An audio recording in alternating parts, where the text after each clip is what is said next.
बिन कथानक कहानी अधूरी सनम। वाह।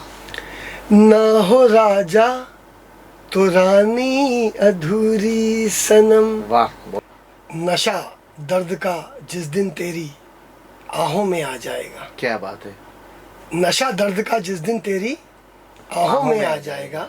क्योंकि मैं एक शुद्ध बनिया हूँ, सच बोलूं पैसे से 7 पीढ़ियों से हसरतें मन में सारी रखेंगे सनम। बहुत खूब, बहुत खूब। ये नशा दिल पे तारी रखेंगे सनम। क्या बात है। अच्छा, मुझे एक प्रश्न और मेरे दिमाग में चल रहा है कि ये गजलें लिखने की मुझे बताइए प्रेरणा कहाँ से मिली है आपको कि आपको लिखना चाहिए? ये प्रेरणा कैसे उत्पन्न हुई, कैसे मतलब भाई वही ख्वाब दोनों सजाती रही रात भर और जय भटकता रहा खोज में प्रीत की रात भर।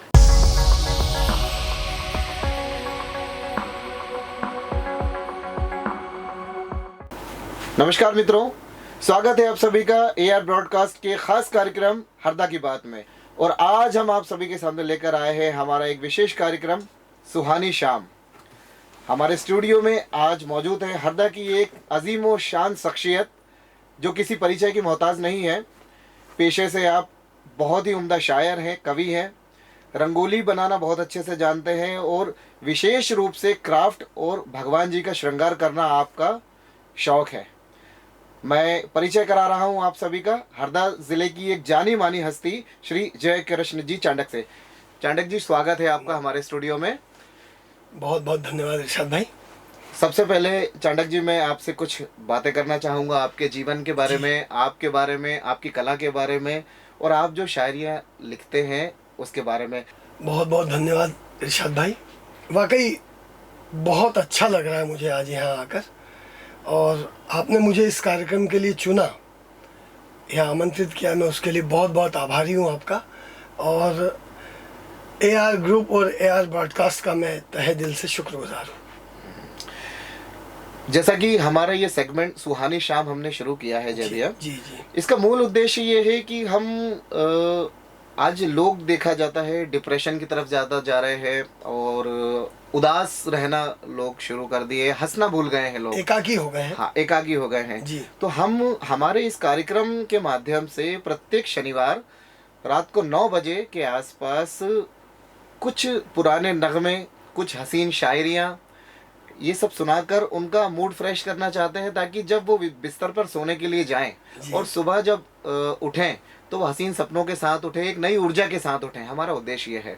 तो उसी सेगमेंट में सबसे पहले कार्यक्रम को आगे बढ़ाने से पहले मैं चाहूँगा कि एक आपकी बहुत ही सुंदर सी शायरी, आपकी एक नज़्म पेश हो जाए हमारे दर्शकों के लिए, तो हमारे कार्यक्रम को आगे चलाने में मज़ा आ जाएगा।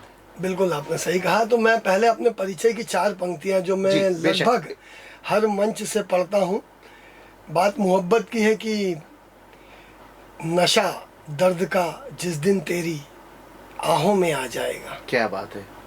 नशा दर्द का जिस दिन तेरी आहों में आ जाएगा, इश्क मुसाफिर बनकर दिल की राहों में आ जाएगा। क्या बात है, बहुत बढ़िया, बहुत बढ़िया। और तू पूनम की रात सरी की खूबी खुद में पैदा कर जी, चांद सिमट कर एक दिन तेरी बाहों में आ जाएगा। वाह, क्या बात है, चांद सिमट कर एक दिन तेरी बाहों में आ जाएगा। ये पंक्तियां तो एक हुई, और ये जो मेरे परिचय की 4 पंक्तियां वो ये है कि मैं हकीकत को रखूंगा दोनों तरफ। अच्छा, बहुत बढ़िया। ये इस बात को हम सब लोग अमल करें कि मैं हकीकत को रखूंगा दोनों तरफ, अपनी नीयत को रखूंगा दोनों तरफ। वाह। आप नफरत रखो एक पलड़े में पर। अच्छा, चाहे दुनिया कुछ भी करे, अपने आप को सुधारे। नफरत रखो एक चाहे पर। जी, नफरत रखो एक पलड़े में पर, मैं मोहब्बत को रखूंगा दोनों तरफ। अरे वाह वाह वाह, बहुत बढ़िया, बहुत बढ़िया, बहुत बढ़िया, बहुत बढ़िया, बहुत बहुत धन्यवाद, बहुत ही शानदार। इस तरह का खूबसूरत परिचय आपने हमें दिया। जब भी मैं आपसे ये पूछना चाहूँगा कि आपने सबसे पहले लेखनी की शुरुआत कहाँ से की, कैसे आपको प्रेरणा मिली? इरशाद भाई, इसको बोलने या बताने मुझे हंसी भी आती है। जी बिल्कुल, क्योंकि मैं शुद्ध बनिया हूँ, सच बोलूँ पैसे से 7 पीढ़ियों से मुझे तो ध्यान नहीं है कि मेरे यहाँ किसी ने कलम पकड़ी हो। अच्छा, कलम पकड़ी बही खातों के लिए, हाँ, मतलब इस फील्ड में जाने के लिए, हिसाब किताब के लिए, नोट गिनने के लिए, या कैलकुलेशन के लिए कलम पकड़ी है, पर जी कला या साहित्य के क्षेत्र में नहीं पकड़ी। कोई नहीं था। मैं तो, मेरा लंबा ज़्यादा समय भी नहीं है, 2015 से मैंने अपने आप को गंभीरता से लिया। अच्छा कि जब कुछ लोगों ने मुझसे बोला कि भाई तुम ठीक ठाक लिख रहे हो, अच्छा तो मैंने अपने आप को खुद को पढ़ना शुरू किया। अच्छा और जब देखा कि भाई ठीक है, तो थोड़ा सा और उसमें कोशिश की, सुधारता गया। फिर कुछ स्थानीय मंचों से जुड़ा, जी फिर धीरे धीरे धीरे करके, और जो साहित्य की मेरे हिसाब से सबसे टिपिकल या कठिन बोले, उस विधा को मैंने, मेरे हाथ में आई माँ सरस्वती जी ने मुझे दी, वो गज़ल। गजल। और गज़लें कहना मतलब गज़लें लिखी नहीं जाती इरशाद भाई, गजलें अंदर से आती गज़लें हैं। कही जाती है, कही जाती है, आमद अंदर से की आती चीज़ है। होती है। आमद की बस चीज़। वहीं से मैंने अपने आप को 2016 के बाद गंभीरता से लिया, और अब तक देश भर में करीब 80 मंचों पर काव्य पाठ क्या बात है, कर चुका हूँ। काफी लंबा सफर आप तय कर रहे हैं। अच्छा, मुझे एक प्रश्न और मेरे दिमाग में चल रहा है कि ये गजलें लिखने की, मुझे बताइए प्रेरणा कहाँ से मिली है आपको कि आपको लिखना चाहिए? ये प्रेरणा कैसे उत्पन्न हुई, कैसे मतलब? इरशाद भाई वही बात है कि जैसे बोलते हैं ना, बस सिर्फ भगवान की कृपा।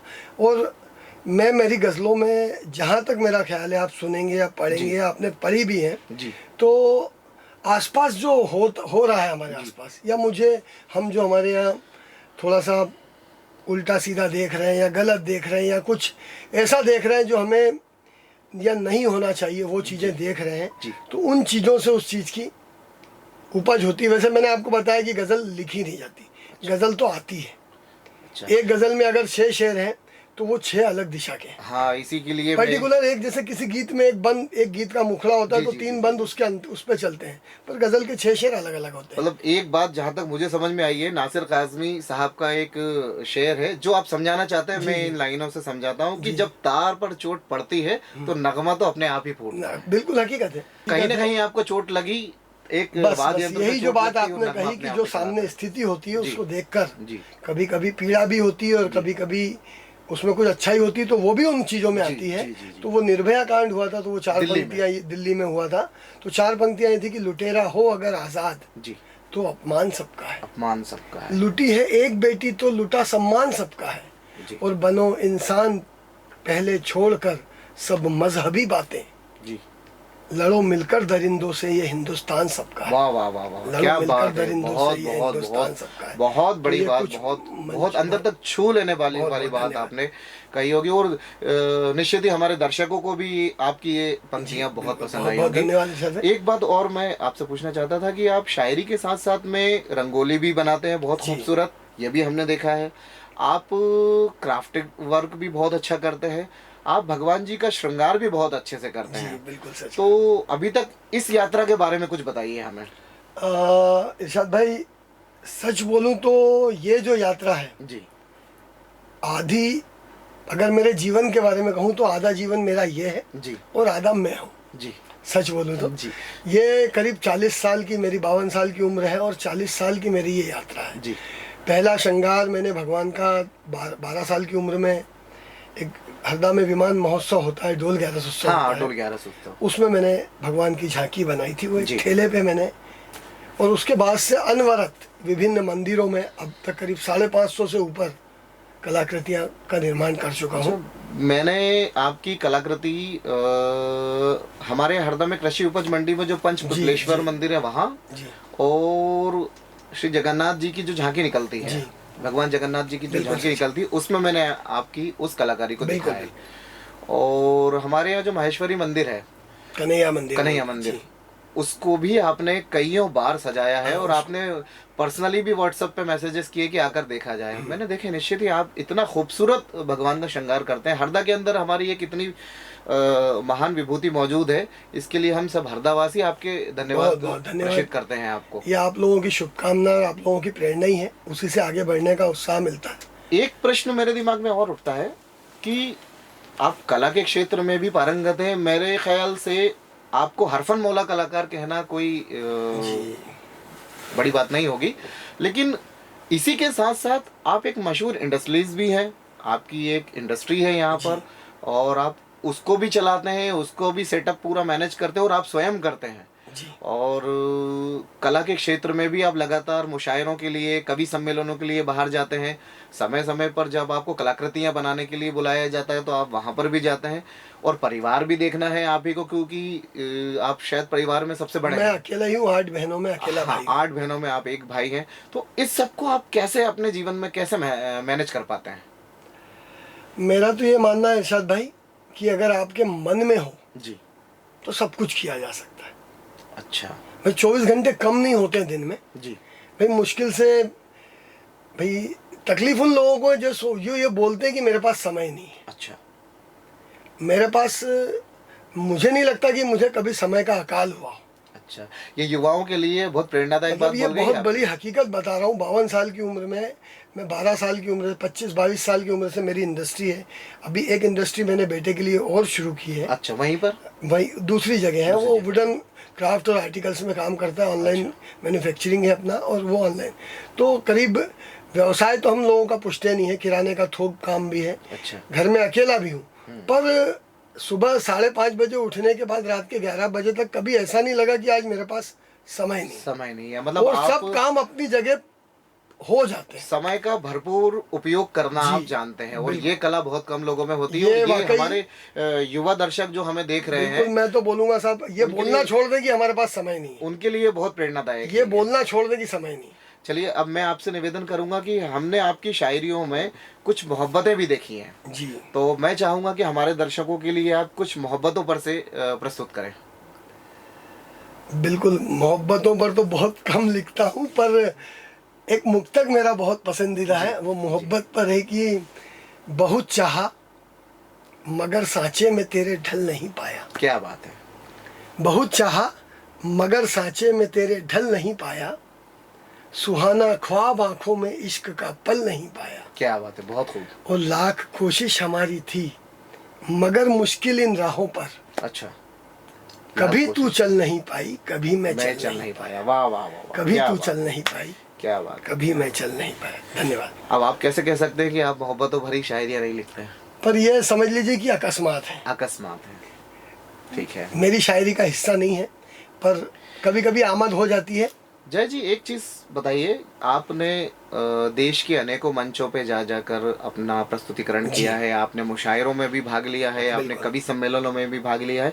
कोई ऐसा यादगार पल के बारे में बताइए जो आप सबसे ज्यादा सोचते हैं कि मेरा अपने पूरे अब तक के कैरियर का सबसे अच्छा मुशायरा या सबसे अच्छा कवि सम्मेलन कौन सा रहा, उसके बारे में हमें बताइए। बिल्कुल, ये आपने बहुत अच्छी बात कही। मैं 2016 में, जी। 17 में दीपोत्सव करके एक जबलपुर में मुशायरा दीपोत्सव? दीपोत्सव। अच्छा। और उसकी विशेषता ये थी कि वो एक मुस्लिम समुदाय के लोगों ने किया था वो अच्छा। आयोजन। और उसमें सबसे बड़ी बात कि 12 शायर मुस्लिम समुदाय के थे और अकेला एकमात्र मैं हिंदी की तरफ से था। अच्छा, मतलब बाकी के शायर उर्दू वाले थे, लैंग्वेज के थे और आप उर्दू वाले, हिंदी मैं लैंग्वेज के हिंदी। थे। मतलब वो टोटल आयोजन ही उन लोगों का था। तो बड़े स्नेह से उन्होंने मुझे बुलाया कि आपको आना है। मैंने कहा मैं आप लोग, मैं उस समय नया नया अभी था। जी।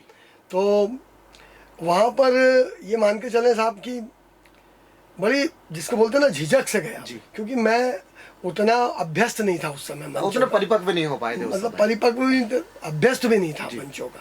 पर मन्नान फराज साहब निजामत कर रहे थे उस कार्यक्रम अच्छा, की। मन्नान और फराज, इरफान बड़ा झा, नाम। हाँ, जबलपुर का बड़ा नाम, मुंबई के बड़े शायर जी। है। और इरफान झांसवी साहब जी। उस्ताद हैं, वो उस्ताद शायर हैं, उस्ताद शायर। उस कार्यक्रम की सदारत कर रहे थे। अच्छा। तो उन्होंने मुझे वाकई हिम्मत दी, जी। बोलना चाहिए बड़प्पन क्या होता है। और वो कार्यक्रम में मैं पहले 4-5 लोगों के बाद मेरा जब नंबर आया तो बड़ा डर के मन में झिझक तो बहुत थी, पर मेरा सौभाग्य बोले कि मुझसे पहले जो कवियत्री पढ़ के गई थी, अच्छा। उन्होंने माँ पर से बात खत्म की थी। अच्छा, माँ पर से। माँ पर से, तो वो मुझे क्या मालूम, वो माँ का आशीर्वाद ही बोलूं कि वो माँ की जो 4 पंक्तियां, मेरी ताजा पंक्तियां थी, वो मैंने वहाँ उस मंच से अच्छा। पढ़ दी। और वो समझ लीजिए कि ऐसा आशीर्वाद मिला कि वो 18 मिनट का काव्य पाठ मेरे जीवन का शायद कुछ अच्छे काव्य पाठ में से मेरे को याद रहता है। और वो पंक्तियां ऐसी थी कि एक छोटा सा दृश्य था कि एक दुर्गा जी का विशाल पंडाल लगा हुआ है। अच्छा। नवरात्रि का समय है, एक विशाल मूर्ति पंडाल में स्थापित है। अच्छा। और आप हम जैसे कई श्रद्धालु माँ के दर्शन कर रहे हैं और हमारे ठीक पीछे एक बहुत बुजुर्ग महिला 90-95 साल की वय होगी, बिल्कुल झुकी हुई 90 डिग्री झुकी हुई, हाथ में कांसा और लकड़ी से बिल्कुल ऐसी झुर्रियों वाली। अच्छा। वो वहाँ से 4 पंक्तियाँ मेरे से हुई थी, तो वो भी एक प्रसाद है माँ का।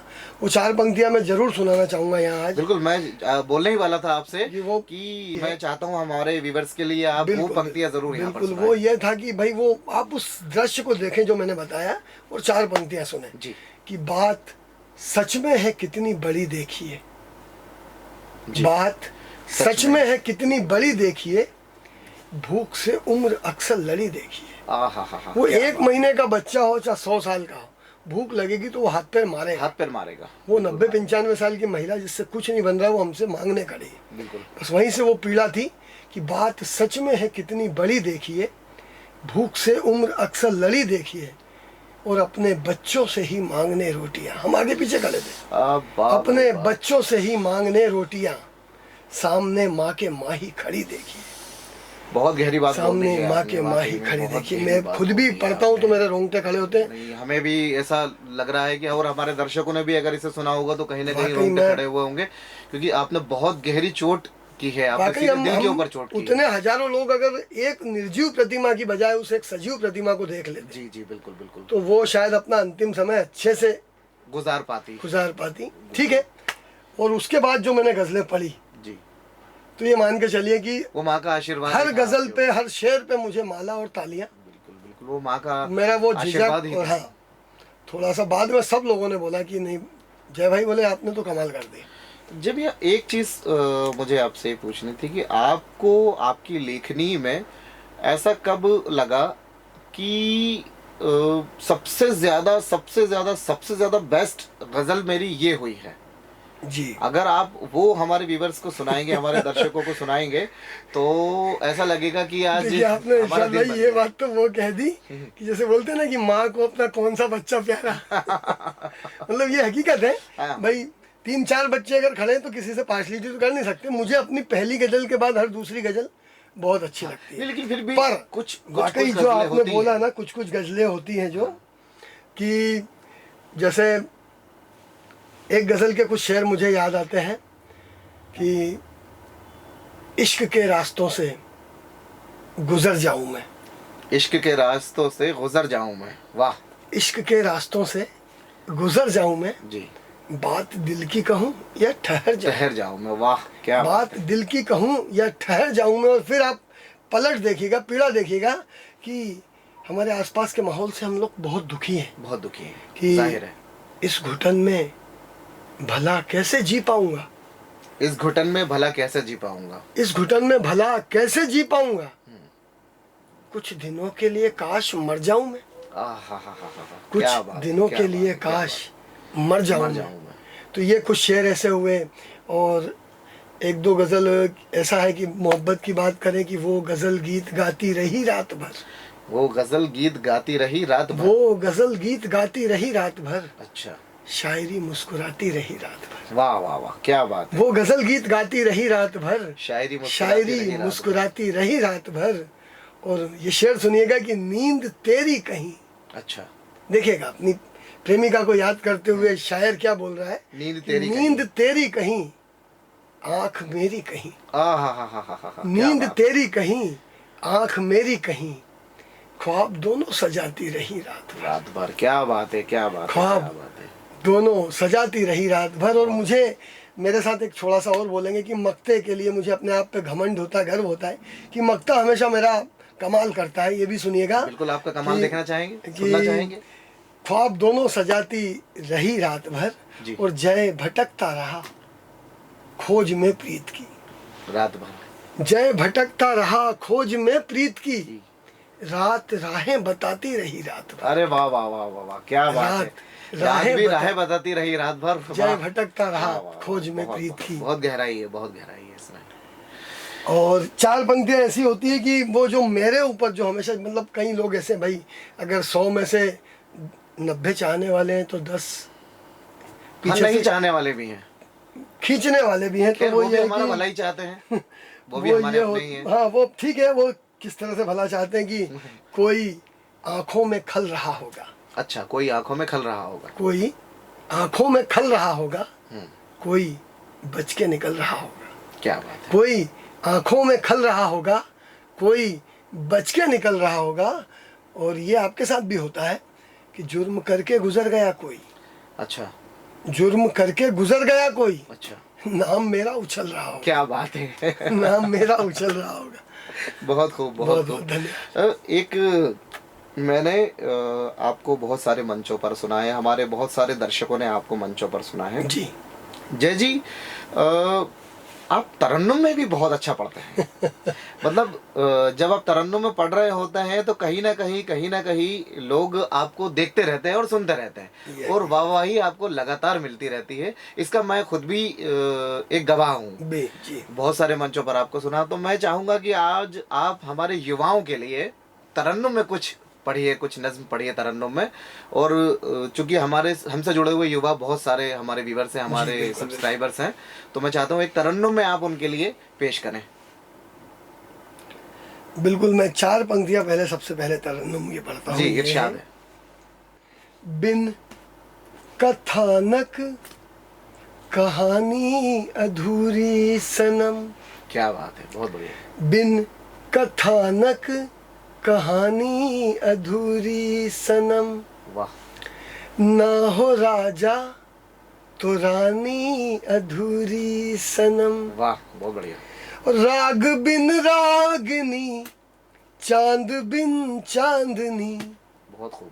राग बिन रागनी चांद बिन चांदनी, बिन महक रात रानी अधूरी सनम, क्या बात है, बहुत खूब। बिन महक रात रानी अधूरी सनम। बहुत खूब, बहुत बहुत धन्यवाद। बहुत खूब। मित्रों, ये थे हमारे हरदा के सुप्रसिद्ध रचनाकार, सुप्रसिद्ध लेखक, सुप्रसिद्ध शायर, कवि और एक हरफन मौला कलाकार, जो आज हमारे मेहमान बनकर हमारे स्टूडियो में आए और आप सभी को, हम सभी को इस हमारे सेगमेंट सुहानी शाम में अपनी बहुत ही इम्पोर्टेंट, बहुत ही महत्वपूर्ण और बहुत ही खूबसूरत गज़लों से हमें नवाजा, हमें सुनाया और हमें आनंदित किया।